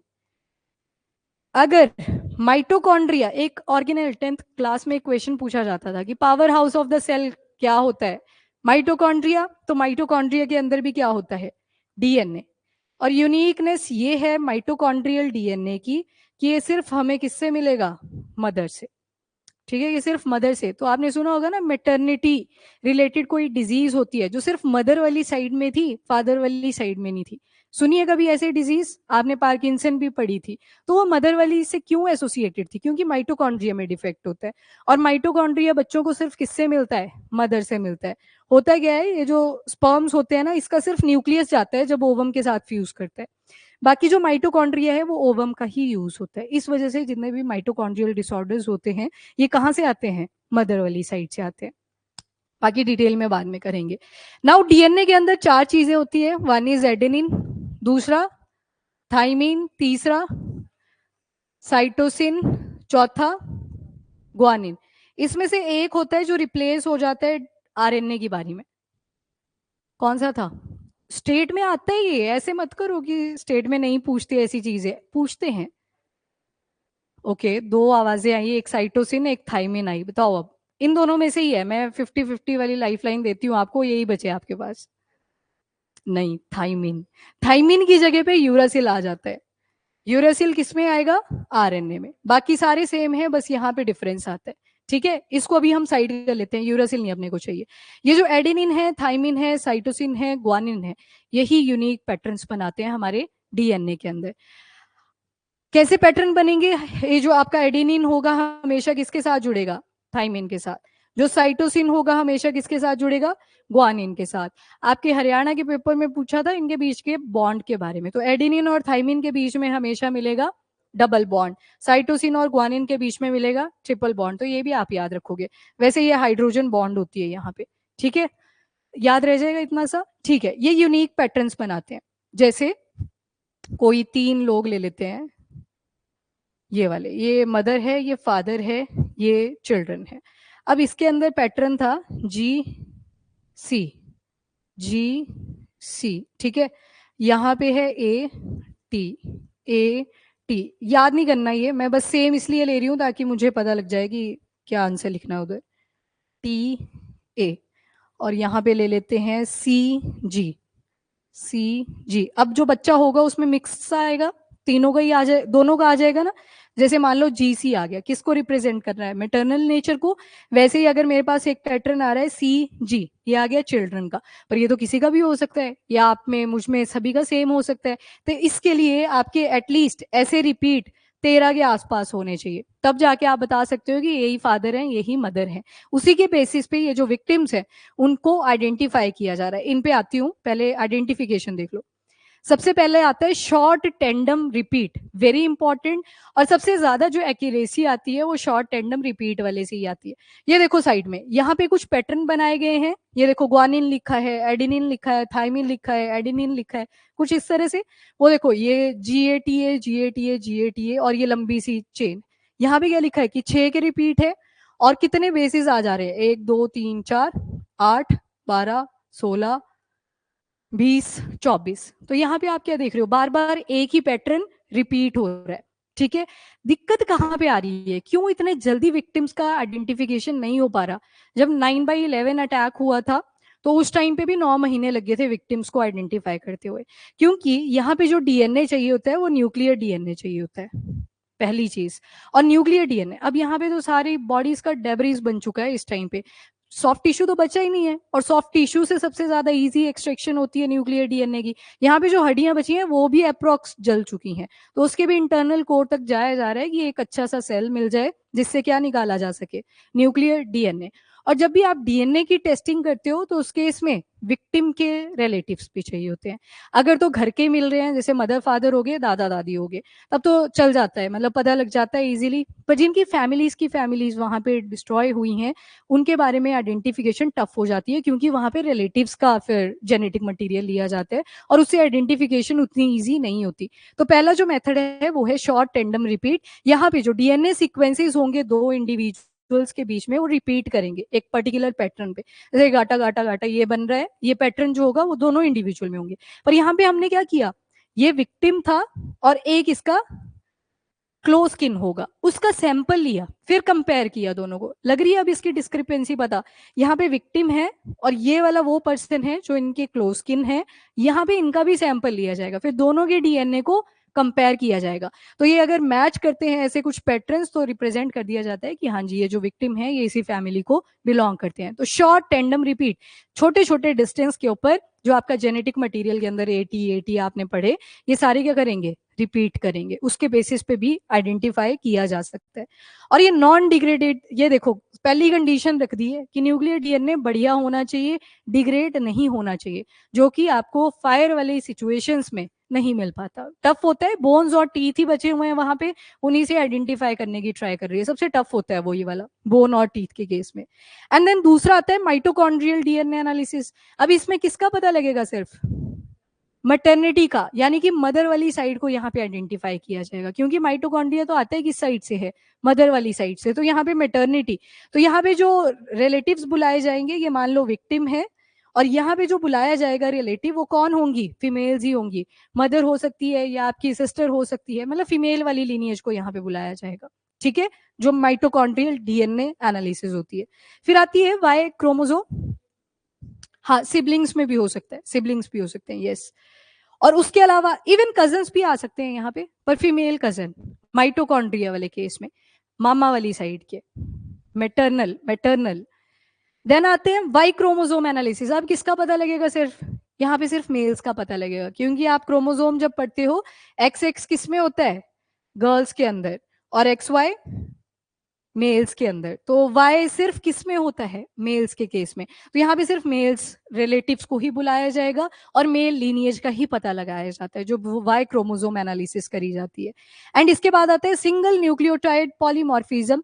यहाँ पे आपको डीएनए अगेन डिग्रेडेड नहीं चाहिए होता, थोड़ा सा टफ होता है इसमें आइडेंटिफिकेशन करना। और जो इवन विक्टिम है उसका अगर ब्रश भी अवेलेबल है, टूथब्रश, दांतों को ब्रश कर रहे हैं जिससे यह हेयर ब्रश हो गया, क्योंकि बालों से भी डीएनए आता है आपका। ऐसे होते हैं ना बाल, नीचे ऐसे एक छोटा सा, किसी ने खींचा है कभी बाल? नीचे देखा है व्हाइट कलर की टिप होती है, बस उसी के अंदर न्यूक्लियर डीएनए बैठा होता है। अब जल गया है सब कुछ, तो कहाँ से मिलेगा आपको ये वाला? ये कहाँ पे बोला है? ये आपके घर को लेके बोला हुआ है, जो रेगुलरली यूज कर रहा था विक्टिम उन चीजों को। यहाँ से सिंगल न्यूक्लियोटाइड पॉलीमॉर्फिज्म का मतलब है सिर्फ एक ही पैटर्न मिल पाता है इस केस में। एक जीए वाला आपने देख लिया, कोई एटी सॉरी जीसी वाला देख लिया, या फिर टीए वाला देख लिया, तो एक न्यूक्लियोटाइड पैटर्न मिलेगा। टफ होता है, ज्यादा एक्यूरेट नहीं होता। जो सबसे बढ़िया होता है वो शॉर्ट टेंडम रिपीट वाला होता है, ठीक है, एसटीआर। अब स्टोर कैसे किया जाता है? तो याद रखना -20 डिग्री सेल्सियस पे फ्रोज करना पड़ता है सैंपल को, और जो प्रिजर्वेटिव यूज होता है वो इथेनॉल यूज किया जाता है। 95% इथेनॉल का यूज करते हैं। तो फॉरेंसिक टीम्स आती हैं, वही इसको करते हैं, ठीक है। लगा इस आर्टिकल का पता? थोड़ा सबसे कॉम्प्लेक्स मैं बोलूंगी यही था, क्योंकि ये साइंटिफिक तब रही, ठीक है। अब छोटे छोटे आर्टिकल्स है, कंप्लीट हो गया मेन। तो ड्रोन वॉरफेयर कल देख लेंगे, ये लंबा है आर्टिकल। ओके, सबसे पहले टाइगर कॉरिडोर था एक न्यूज में। कव्वल कव्वल टाइगर रिजर्व है कहाँ पे? तो लोकेशन आ जाएगी तेलंगाना। ये जो कव्वल टाइगर रिजर्व है इसको कुमरम भीम कंजर्वेशन रिजर्व डिक्लेयर कर दिया है। अब तेलंगाना है साइड में, आपको महाराष्ट्र भी मिलेगा, तो ऐसे थोड़ी होता टाइगर की तेलंगाना ये मेरी बाउंड्री आ गई, मैं महाराष्ट्र नहीं जा सकता, वो तो कहीं भी जा सकते हैं। तो इन एरियाज को कंजर्वेशन रिजर्व डिक्लेयर किया जाता है। सबसे पहले आपने एक वर्ड सुना होगा, नेशनल पार्क। नेशनल पार्क में क्या किया जाता है? क्या डिफरेंस होता है एक नेशनल पार्क या फिर वाइल्ड लाइफ सेंचुरी में? एरिया का डिफरेंस आ जाएगा। यहाँ पे सारी स्पीशी को कंजर्व करेंगे, मतलब एज इट इज छोड़ देंगे कि इनको यहाँ पे रहने दो, कोई इंटरफेरेंस नहीं करेगा। पर वाइल्ड लाइफ सेंचुरी में क्या किया जाता है? स्पीशीज को चूज कर लिया जाता है कि इनको हमने कंजर्व करना है। टाइगर हो गया, नील गाय होगी, बस इन्हीं को कंजर्व करेंगे इन एरिया। मतलब थोड़ा सा स्पेसिफिक हो जाते हैं। यहाँ पे सभी को ही कंजर्व कर रहे थे, यहाँ पे थोड़ा एरिया देखोगे नेशनल पार्क का आपको ज्यादा मिलेगा, और जो वाइल्ड लाइफ सेंचुरी होगी उसका कम मिल जाएगा। फिर आया टाइगर रिजर्व, मतलब किसकी कंजर्वेशन हो रही है? टाइगर्स की। एक प्रोजेक्ट टाइगर हमने चलाया था, कौन सा ईयर था? 1973। अब सबसे पहला क्वेश्चन, ये जो टाइगर रिजर्व है इसको कैसे डिक्लेयर किया जाता है? तो याद रखना इसका एक प्रोसीजर है। सबसे पहले क्या होगा, हर कोई स्टेट है उनका कोई ना कोई फॉरेस्ट डिपार्टमेंट होता है। जंगल में जा रहे थे, उन्होंने देखा यहाँ पे तो टाइगर का नंबर अच्छा है, अगर इनकी ब्रीडिंग वगैरह करवाएंगे तो टाइगर्स और हम इंक्रीज कर सकते हैं। सबसे पहले काम किसका होगा? जो स्टेट का फॉरेस्ट डिपार्टमेंट रहेगा। अब ये फॉरेस्ट डिपार्टमेंट एक रिपोर्ट बनाएगा, आइडिया बता देगा कि इतने से टाइगर हमारे यहाँ पे प्रेजेंट है, तो इसको टाइगर रिजर्व का स्टेटस मिलना चाहिए। पर फॉरेस्ट डिपार्टमेंट ये चीज डिक्लेयर नहीं करता कि ये टाइगर रिजर्व है कि नहीं। फिर कौन करेगा? ये जाएंगे स्टेट गवर्नमेंट के पास। दूसरा स्टेप रहेगा स्टेट गवर्नमेंट। स्टेट गवर्नमेंट फिर से रिपोर्ट बनाएगा, कितने टाइगर से हमें फॉरेस्ट डिपार्टमेंट ने बताया, हम चाहते हैं इसको टाइगर रिजर्व डिक्लेयर कर दिया जाए। स्टेट गवर्नमेंट की वो जो रिपोर्ट होगी वो जाएगी नेशनल टाइगर कंजर्वेशन अथॉरिटी के पास, एनटीसीए, ठीक है, एनटीसीए के पास जाएगी। अब एनटीसीए पूरा वहां पे सर्वे करवाएगा कि यहाँ पे टाइगर रिजर्व होना चाहिए कि नहीं। तो जो फाइनल अप्रूवल है, एनटीसीए याद रखना एक स्टैट्यूटरी बॉडी है। स्टैट्यूटरी का मतलब बताइए? लॉ पास करके ये बनी थी, ठीक है। लॉ करके जब भी कोई बॉडी बनती है तो उसको हम क्या बोलते हैं? Statutory body. तो एनटीसीए आपकी ministry of environment and forest and climate change के ही अंडर आती है। अब एनटीसीए क्या करेगा? अप्रूवल देगा कि किस एरिया को टाइगर रिजर्व डिक्लेयर करना है, ठीक है। और वो जो कल आपने एक एक्ट पढ़ा था 1972 का, वाइल्ड लाइफ प्रोटेक्शन एक्ट 1972, उसी के अंडर एक आर्टिकल सेक्शन आता है विच इज सेक्शन नंबर 38।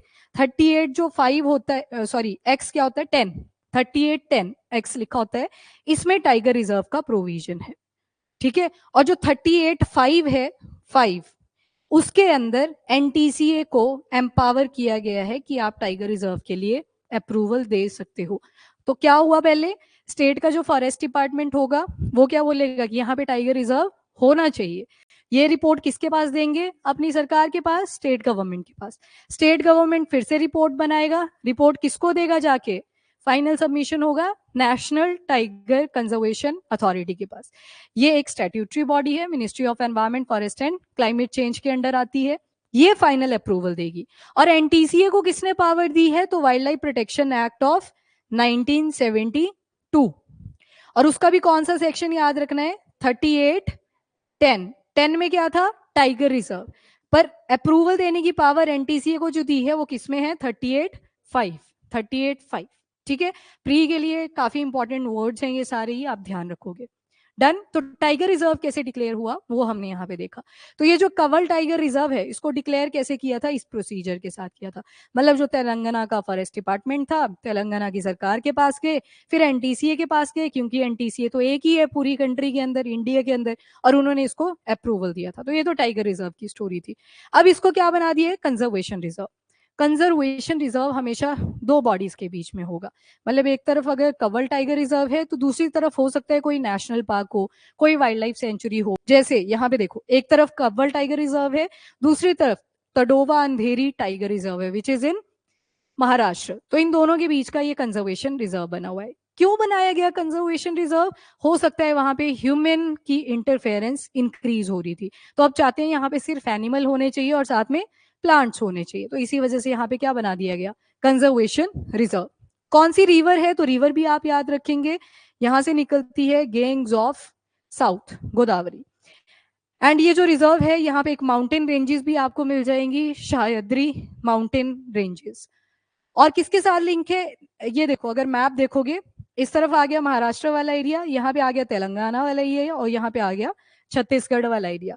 तो इस ट्राई जंक्शन पे आपको मिलेगा, मतलब यहाँ पे कवल टाइगर रिजर्व है, यहाँ अंधेरी टाइगर रिजर्व आ गया, और यहाँ पे छत्तीसगढ़ का इंद्रावती टाइगर रिजर्व है, वो भी टच कर जाता है। तो इस पूरी जोन में क्या बना दिया है, एक conservation reserve, Kumram Bheem conservation reserve. लग गया पता। तो पहले आप यहाँ पे सिर्फ टाइगर रिजर्व्स के बारे में करते थे बात, अब यहाँ पे एक कंजर्वेशन रिजर्व है, Kumram Bheem conservation reserve. Clear, ठीक है। नेक्स्ट, ये जो वेजिटेशन वगैरह है ये आप करोगे ज्योग्राफी में, तो अभी याद करने नहीं बैठना ये सारी स्पीशी। बस यहाँ पे देख लो, ट्रॉपिकल ड्राई डेसिडिवस फॉरेस्ट होता है जहां पे रेनफॉल 70 से लेके 200 mm तक की होती है। मतलब एक सीजन आएगा जिसमें रेनफॉल हैवी होगी, बाकी मोस्ट ऑफ द टाइम कोई बारिश नहीं वहां पे होगी। ड्राई डेसिडिवस फॉरेस्ट यहाँ पे आपको मिलेंगे। एंड अब देखो कंजर्वेशन रिजर्व कैसे डिक्लेयर किया जाता है। अगेन पावर किसने दी है, वाइल्ड लाइफ प्रोटेक्शन एक्ट 1972। तो जब टाइगर रिजर्व डिक्लेयर हुआ था तब भी क्या था, वाइल्ड लाइफ प्रोटेक्शन एक्ट 1972। अभी भी क्या है, वाइल्ड लाइफ प्रोटेक्शन एक्ट 1972। अब इसका कौन सा सेक्शन आएगा, तो सेक्शन 36 क्लॉज ए। उसमें क्या बोला गया है कि जो स्टेट गवर्नमेंट है, यहाँ पे फॉरेस्ट डिपार्टमेंट की बात नहीं करी, सीधा ही बोल दिया, जो स्टेट गवर्नमेंट होगी वो किसी भी एरिया को जो उन्होंने ओन करके रखा है, ओन मतलब जिस सरकार की बात हो रही है, यहाँ पे तेलंगाना की बात हुई, तेलंगाना की सरकार आगे जाएगी और वो क्या बोलेंगे कि ये जो एरिया है हमारा, कौन सा एरिया, जैसे यहाँ पे था कवल टाइगर रिजर्व, इसको हम और ज्यादा प्रोटेक्ट कर सकते हैं, आप क्या करो यहाँ पे कंजर्वेशन रिजर्व बना दो। तो हमने किसके साथ इसको कनेक्ट करवाया है, साइड में महाराष्ट्र के साथ। यहाँ पे अंधेरी टाइगर रिजर्व देख लिया आपने, और ऊपर की तरफ खुद ही क्या टच कर गया, जो इंद्रावती टाइगर रिजर्व है, कहाँ का, छत्तीसगढ़ का। ठीक है, तो वो खुद ही अटैच करके, पर कौन से सेक्शन के अंदर ये पावर एलोकेटेड है, तो section 36 clause A of wild life protection act 1972। ठीक है, और ये पानी के केस में भी बनाए जाते हैं कंजर्वेशन रिजर्व, मैंग्रोव्स जहां पे होते हैं आपके, कौन सी वाली साइड, गुजरात आ गया आपका, नीचे जाओगे अपने तमिलनाडु केरला की कोस्ट पे देख लो, देन सबसे ज्यादा बांग्लादेश वाला पार्ट क्या था, डेल्टा सुंदरबंस। ठीक है, सबसे बड़ा डेल्टा भी जिसे दुनिया का माना जाता है। ठीक है जी, तो ये सेक्शन आप याद रखोगे कैसे हमने इसको डिक्लेयर। और कंजर्वेशन रिजर्व में जरूरी नहीं है टाइगर रिजर्व ही हो दोनों तरफ, हमने देखा नेशनल पार्क भी हो सकता है, वाइल्ड लाइफ सेंचुरी भी हो सकती है। डन। बस अब बर्च ग्लेशियर है, आपको लोकेशन याद रखनी है, कंट्री क्या आ जाएगी, स्विट्जरलैंड, और एक वैली है वहां पे जिसका नाम है एल्पाइन वैली। बहुत सारी वैलीज हैं थ्रू आउट स्विट्जरलैंड, इसी वजह से ज्यादा सुंदर देखने को मिल जाता है। ये खराब हुई, किस वजह से? क्योंकि large chunk of birch glacier टूटा और एल्पाइन विलेज हो गया पूरा डिस्ट्रॉय। तो इस वजह से ये न्यूज में था। एक रिवर है यहाँ से जो फ्लो करती है जिसका नाम है लॉन्जा रिवर। लॉन्जा रिवर से इसी बर्च ग्लेशियर का पानी आता है। बर्फ थोड़ी थोड़ी पिघलती रहती है, छोटी छोटी स्ट्रीम्स बन जाती हैं, उसी के जरिए जो रिवर है वो लॉन्जा है। इसी के साथ रिवर की जगह पे क्या आ गया? ग्लेशियर का एक बड़ा सा टुकड़ा ही आ गया, जिस वजह से ये अल्पाइन में डिस्ट्रक्शन होगी। और स्पेशली अगर वैली का नाम पूछ लिया जाए तो लॉसेंटल वैली आ जाएगी, नदरन स्विट्जरलैंड में लोकेटेड है। कल स्विट्जरलैंड देखा था कहीं? थोड़ा सा आइडिया लगाओ, बॉर्डरिंग कंट्रीज क्या क्या आएंगी? ठीक है, लग्जमबर्ग था इसके साथ? नहीं, जर्मनी था, ऊपर था लग्जमबर्ग। चलो जर्मनी से शुरू करो, साइड में फ्रांस आ गया, ठीक है, और इटली आ जाएगा। तो चलो एक साइड आपको क्लियर है, यहाँ पे सेंटर में स्विट्जरलैंड लगा लो। इस तरफ की आप कर चुके थे, यहाँ पे फ्रांस था, यहाँ पे इटली था।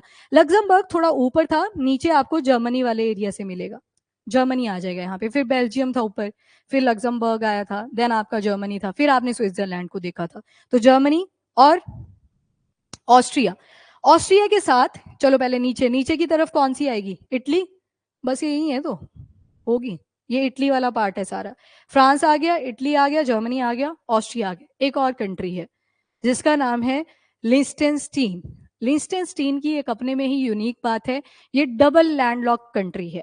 लैंडलॉक क्या है? मतलब लैंड से घिरी हुई, पहली चीज, वो तो बहुत सारी कंट्रीज होती हैं, ये डबल लैंडलॉक है। मतलब जो इसको लॉक कर रही हैं वो खुद भी क्या है? लैंडलॉक्ड है। जैसे इसको ऑस्ट्रेलिया, ऑस्ट्रिया ने कवर करके रखा है, आगे ऑस्ट्रिया भी क्या है? लैंडलॉक्ड है। तो इसी वजह से लिस्टेनस्टीन को हमने क्या बोल दिया? Double landlock country. यानी कि जो इसको लैंडलॉक बना रही हैं वो भी कैसी हैं? लैंडलॉक कंट्रीज हैं। तो लिस्टेनस्टीन भी किसके साथ जुड़ा है? स्विट्जरलैंड के साथ जुड़ा है। तो टोटल आ जाएंगी आपके पास 5 कंट्रीज। छुट्टी तो नहीं ना कोई? हाँ, ये इटली वाला एरिया आ गया, ये फ्रांस आ गया, ऊपर जर्मनी, यहाँ ऑस्ट्रिया और ये लिस्टेनस्टीन। डन। तो ये स्विट्जरलैंड के बॉर्डरिंग कंट्रीज हैं, ये आप ध्यान रखोगे, डायरेक्शन वाइज ही रखना है। बाकी कुछ नहीं है। इसका एरिया इंक्रीज कर रहा था, मैंने स्टार्टिंग में भी बताया क्यों, क्योंकि पीछे क्या हो रही थी? माउंटेन रप्चर कर रही थी, इरोजन्स हो रहे थे। तो वो एक्चुअल में स्नोफॉल की वजह से इंक्रीज नहीं कर रहा था साइज, किस वजह से कर रहा था? माउंटेन के टूटने की वजह से कर रहा था। डन। तो ये बर्च ग्लेशियर आप याद रखेंगे। और 2023 तक का अगर डाटा देखो तो कितना डिसअपियर हुआ है इसका वॉल्यूम? तो 4%। करो करो करो, ठीक है। और दूसरा 2022 में देखोगे तो सबसे ज्यादा ड्रॉप आया था ग्लेशियर्स का, 6%। ठीक है, तो ये बर्च ग्लेशियर का था। इसके अलावा ये वाला आर्टिकल हमारा रहा है, सीपीआई हमने पढ़ लिया था, दोबारा से रिवाइज कर लेंगे क्योंकि काफी सारे स्टूडेंट्स नए आ गए हैं। और साथ में हेडलाइन और कोर इन्फ्लेशन के बारे में देखेंगे। अभी फटाफट से रिवाइज कर लेते हैं। रेडी हो? करो फिर, नोटबुक्स बंद बंद करने हैं, पेज पलटाने हैं, कोई इश्यू नहीं है वैसा। चलिए जी, सबसे पहले प्रमोद बताएंगे बर्च ग्लेशियर की लोकेशन। ठीक है, और कंट्री स्विट्जरलैंड। अच्छा, एक रूल होता है कि जिसका अगर नाम ले लिया तो फिर वही आंसर करेगा, बाकी नहीं करेंगे, ठीक है। फिर ओपन एंडेड होता है, जब मैंने नाम नहीं लिया होता तब सारे बोल सकते हैं एक साथ, बहुमत के साथ। ठीक है जी, बर्च ग्लेशियर आपने देखा स्विट्जरलैंड में है। कौन इसकी बॉर्डरिंग कंट्रीज को बताएगा? Hand raise. हाँ जी, आपका नाम क्या था? गुरनूर। हाँ जी Gurnoor. Italy, Austria, France, Liechtenstein, Germany and Liechtenstein. Total कितनी कंट्रीज आई? 5। आपने क्या करना है, हमेशा जब भी मैप देखोगे ना उसको डायरेक्शन में ही देखने की ट्राई करनी है। तो अगर मैं आपसे यहाँ पे एक मैप बना देती हूँ, ये मेरे एंड से क्या है? स्विट्जरलैंड है। अब मैं यहाँ पे आपको मार्किंग्स दूंगी, आपने इमेजिन करना है कि ए पे क्या आएगा, बी पे क्या आएगा, सी पे क्या आएगा, डी पे क्या आएगा और ई पे क्या आएगा। ठीक है, सोचना है पहले आराम से, फिर ही आंसर करना है। एंड ऑनलाइन वाले भी आंसर करेंगे।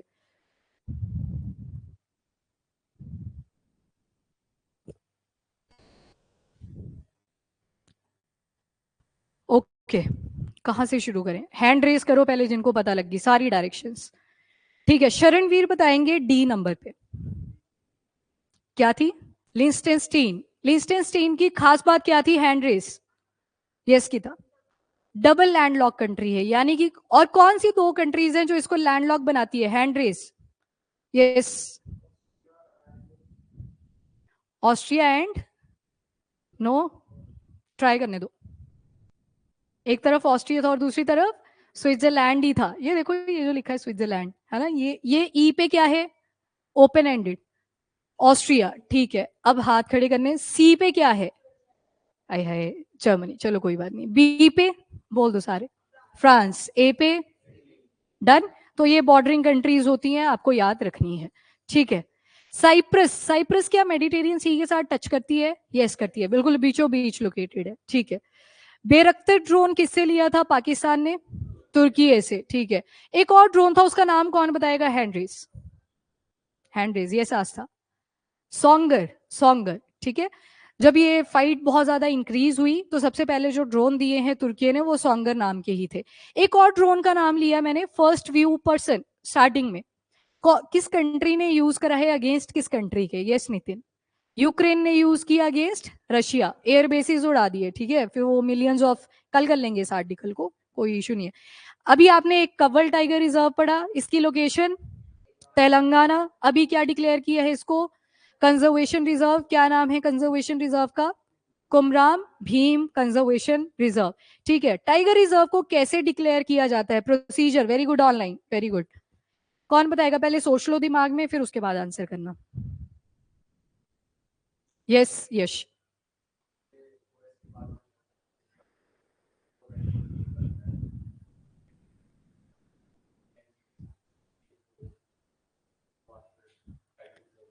ठीक है, वो आगे चल के टाइगर रिजर्व को डिक्लेयर कर देते हैं, ठीक है। सचिन, कौन सा एक्ट था जिसके अंदर एम्पावर किया गया है एनटीसीए को कि आप टाइगर रिजर्व भी डिक्लेयर कर सकते हो? हाँ, एक्ट का नाम बताना है सिर्फ, सेक्शन नहीं मैंने पूछा। एक्ट, एक्ट और section. Act is like a chapter और उसके अंदर जो आप पढ़ रहे हो वो सेक्शन है। Wild life protection act 1972। और सेक्शन कौन बताएगा? एनटीसीए में जिसको एम्पावर किया है। 38, 5A, 6 आए हैं इतने सारे। 5 कितने बोलते हैं? 10 कितने बोलते हैं? अरे 5 था। 10 में क्या था? टाइगर रिजर्व का मेंशन था, ठीक है। ये भी याद रखना है, यहीं पे उड़ोगे, ठीक है, ध्यान रखना है इसको। चलो कोई बात नहीं, अभी गलती कर ली, अब याद रहेगा। गलती के बाद भूलता नहीं है वैसे, है ना, ज्यादा दिन तक याद रहता है। और अगर टीचर थोड़ा मिर्च मसाला लगा के बोल दे फिर तो और नहीं भूलता, कि ये तो भूलेगा नहीं। चलो कोई बात नहीं। ओके, ये जो आपका कवल टाइगर रिजर्व था, दो और टाइगर रिजर्व आपने पढ़े, कौन कौन से थे? महाराष्ट्र का था, कौन से वाला? अरे अंधेरी, अंधेरी तो किसको भूलता है। हाँ, और दूसरा छत्तीसगढ़ का इंद्रावती। अब मुझे ट्रू और फॉल्स में आंसर करना है। अगर मैं बोलूं जो कंजर्वेशन रिजर्व होता है वो सिर्फ दो टाइगर रिजर्व या सिर्फ दो नेशनल पार्क या सिर्फ दो वाइल्ड लाइफ सेंचुरी के बीच में ही बन सकता है, तो ये स्टेटमेंट फॉल्स है या ट्रू है? ये फॉल्स होगी, क्योंकि मैंने ओनली अड़ा दिया, ओनली नहीं है। यहाँ पे भी क्या बोला हुआ था कि जो साइड के टाइगर रिजर्व थे वो तो खुद ही अटैच करके पहले भी कर ही रहे थे। बीच में जो कंजर्वेशन रिजर्व होता है, हो सकता है एक तरफ टाइगर रिजर्व हो दूसरी तरफ नेशनल पार्क हो, एक तरफ टाइगर रिजर्व है दूसरी तरफ वाइल्ड लाइफ सेंचुरी, सारी जुड़ सकती हैं। सॉरी, हाँ, कौन देखेगा? सारी स्टेट गवर्नमेंट नहीं, तेलंगाना ने तो इनिशिएट किया, वो तो खुद ही जुड़ गए ना टाइगर रिजर्व की, यहां तक हम एक्सटेंड करेंगे। नेचर की कोई बाउंड्री नहीं है, बाउंड्री पॉलिटिकल होती है, वो इंसान ने आके बनाई थी, ठीक है। तो नेचर की बाउंड्री नहीं होती, यहाँ पे सारी स्टेट गवर्नमेंट्स उसको अब देखेंगी जितना भी एरिया ऑक्यूपाइड होगा। पर ये जो कुमराम कंजर्वेशन रिजर्व है, मेनली कहाँ पे लोकेटेड होगा? तो तेलंगाना के अंदर ही है, पर आपने कंजर्वेशन रिजर्व एक्सटेंड करा ताकि जो बाकी के टाइगर रिजर्व हैं या जो भी नेचुरल बॉडीज हैं उनके साथ हम अटैच कर सके। वो तो खुद ही जुड़ गए महाराष्ट्र के साथ, ऊपर छत्तीसगढ़ के साथ, तो उनकी भी रिस्पॉन्सिबिलिटी आ जाएगी कि हम भी कंजर्व करेंगे, ठीक है। तो नेचर की बाउंड्री नहीं होती, इस चीज को हमेशा याद रखना। यस ऑनलाइन, ये स्टेटमेंट फॉल्स थी, ठीक है, गुड। और conservation reserve wild life protection act के कौन से सेक्शन में है? 36A, ठीक है, याद रखिएगा इसको भी, 36A। बाकी अभी लंबा है आर्टिकल, इसको कल देख लेंगे। उसके अलावा आपने पढ़ा डीएनए के बारे में, तो डीएनए के अंदर 4 न्यूक्लियोटाइड पढ़े, कौन कौन से थे? Adenine, thymine, cytosine, guanine. मैं बोल रही हूं कि जो एडिनिन है वो हमेशा ग्वानिन के साथ जुड़ेगा, ट्रू और फॉल्स? फॉल्स होगा। मैंने वहां पे क्या लिखा था? ए और टी, मतलब एडिनिन हमेशा किसके साथ जुड़ेगा? थाइमिन के साथ। यहाँ पे बॉन्ड की बात है, जैसे वहां पे GATA पढ़ा आपने, तो इसके साथ यहाँ पे C लगा होगा, इसके साथ T लगा होगा, इसके साथ A, इसके साथ T, तो A के साथ हमेशा क्या आएगा? T। बॉन्ड कौन बताएगा किसके बीच में कितने बॉन्ड थे? आप बताओ। डबल बॉन्ड किस किस के बीच में था? A और टी के बीच में, ठीक है। और साइटोसिन और ग्वानिन में ट्रिपल बॉन्ड था। आपका नाम क्या है? पारुल। आप आए थे पहले? ठीक है, आ रही है याद। चलो ओके, फिर आपने इसमें कुछ मेथड्स पढ़े, मैं मेथड का नाम लूंगी, आपने बताना उसमें आप क्या आइडेंटिफाई कर पाओगे। अगर मुझे माइटोकॉन्ड्रियल डीएनए मिला तो उससे मैं किसका किन का आइडेंटिफाई कर सकती हूँ, मतलब मुझे कौन लेके आना पड़ेगा? मुझे मदर वाली लीनियज लेके आनी पड़ी, मतलब फीमेल्स ही मिलेंगी आपको वहां पे, ठीक है। अगर मुझे वाई क्रोमोसोम वाला डीएनए सैम्पलिंग करना है तो फिर मेल्स की लीनियज का पता लगेगा, ठीक है। शॉर्ट टेंडम रिपीट और सिंगल न्यूक्लियोटाइड पॉलीमॉर्फिज्म में से ज्यादा बेटर कौन सा है? शॉर्ट टेंडम रिपीट, उसमें मल्टीपल रिपीट्स होते हैं, कितने भी हो सकते हैं, 6 13, मतलब मल्टीपल रिपीट्स। वो डिपेंड, अब देखना कहीं होते हैं ना पूरे, वो जो मैंने बोला कहीं बोलते हो हु बहू अपने पापा की तरह लगता है, उनमें रिपीट ज्यादा मैच कर जाते हैं, वो उस वजह से होता है, ठीक है।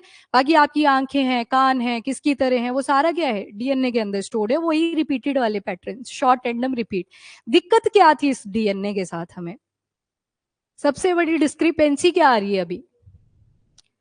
ठीक है, न्यूक्लियर डीएनए चाहिए और वो डिग्रेडेड नहीं होना चाहिए, सबसे बड़ा तो यही इसमें कॉन्फ्लिक्ट आ रखा है। और सबसे ज्यादा जितने भी आर्सन वाले केसेस होते हैं, फोरेंसिक में आर्सन वर्ड यूज करते हैं फायर के लिए, जब भी कहीं ब्लास्टिंग हुई होती है या ऐसे फायर कैच होगी होती है तो आर्सन वर्ड यूज होता है। ये स्टेट में पूछ लेते हैं, याद रखना इसको। आर्सन, आर्सीनिक नहीं है, ये आर्सीनिक हैवी मेटल होती है, ये आर्सन है, आर्सन के केसेस जिसमें सिर्फ फायर वाले केसेस को पढ़ा जाता है, मास डिजास्टर हो गया कोई। तो यहाँ पे सबसे बड़ी दिक्कत ये आती है, कुछ नहीं मिल पाता ठीक से। जो बोन्स होती हैं वो भी अगर साइड में थी तो जलने से बच जाती हैं, अदरवाइज उनकी भी सूट सी बनने लगी होती है, डीएनए डिग्रेड कर गया होता है, ठीक है। पर निकल जाता है अंदर तक, थोड़े एफर्ट्स मारने पड़ते हैं, टाइम ज्यादा लग जाता है, एक्सट्रैक्शन टफ हो जाती है। वैसे ही ऑलरेडी ये बहुत कॉम्प्लेक्स प्रोसेस होती है डीएनए के साथ आइडेंटिफाई करने की, ठीक है। किसी ने बोला नहीं? ठीक है। फिर आपने एक आर्टिकल पढ़ा आज अबाउट इमरजेंसी। मंडल कमीशन किसके सोशियो इकोनॉमिक स्टेटस को आइडेंटिफाई करने के लिए लाया था? OBC, other backward classes, state exam के लिए रेलिवेंट क्वेश्चन। ओके, आपने 3 आर्टिकल्स पढ़े, तीनों के अंदर इमरजेंसी पढ़ी। मुझे बताएंगे, गुरनूर, गुरनूर ही बताया ना आपने नाम, ठीक है। 352 में कौन सी इमरजेंसी है? National emergency. पारुल, 356 में कौन सी इमरजेंसी है? यश, स्टेट इमरजेंसी का और क्या नाम था? President rule. मान्य, और क्या नाम था? कॉन्स्टिट्यूशनल, बड़ी सारी मान्य आई, ठीक है, कॉन्स्टिट्यूशनल इमरजेंसी, ठीक है जी। आपका नाम क्या था? उर्वशी। उर्वशी, 360 में क्या है? Financial emergency. आपका नाम क्या था? पारुल। पारुल, पारुल, ठीक है, 2 पारुल हैं हमारी क्लास में। फाइनेंशियल इमरजेंसी, मुझे बड़ी खुशी होती है जब 2 लोग आते हैं नाम, क्योंकि दीक्षा इतनी सारी होती थी कॉलेज में, आपने तो सुना होगा, कॉमन नेम, बड़े कॉमन। चलो कोई बात नहीं। आर्टिकल 360 फाइनेंशियल इमरजेंसी, इनमें से कौन सी इमरजेंसी आज तक एक बार भी नहीं लगी है? फाइनेंशियल इमरजेंसी इंडिया में नहीं लगी है, ठीक है, इंडिया के कॉन्टेक्स्ट में हम बात करें। बाकी बाकियों के कॉन्स्टिट्यूशन के हिसाब से वैसे भी प्रोविजन अलग होते हैं, ठीक है जी। आर्टिकल 356, आर्टिकल 352, आर्टिकल 352 कितनी बार इंपोज हुआ है? 3 बार। कौन बताएगा ईयर्स के साथ? हाँ जी गीता। रुको, अब 1962, हाँ जी, कौन बताएगा 1962 में हुआ क्या था? इंडो चाइना वॉर, या साइनो वर्ड भी यूज हो जाता है, ठीक है। अगला साल कौन बताएगा? सारे बता दो, चलो 1971 क्या हुआ था यहाँ पे?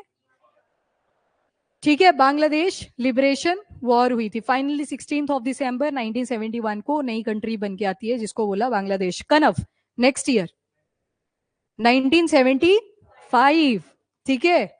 यहाँ पे क्या हुआ था? Internal disturbance. ये जो इंटरनल डिस्टर्बेंस वर्ड था, इसको कौन सी अमेंडमेंट में रिमूव कर दिया गया? 44th मिनी कॉन्स्टिट्यूशन कौन सी अमेंडमेंट है?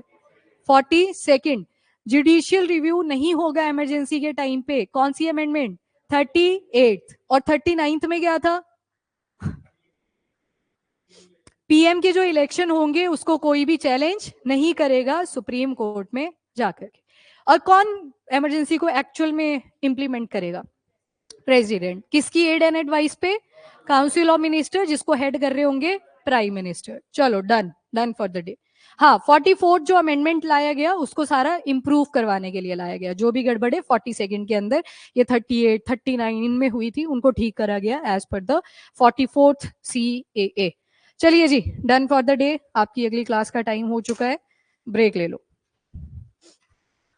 आप आंसर लिखे थे जिन्होंने, गीता ने लिखा था एक, अजितेश का था, सचिन का था। अभी कितने टाइम तक हो, शीट चेक होगी है, पर आपकी एक और क्लास है ना साइंस एंड टेक की, मैसेज मिल गया था ना।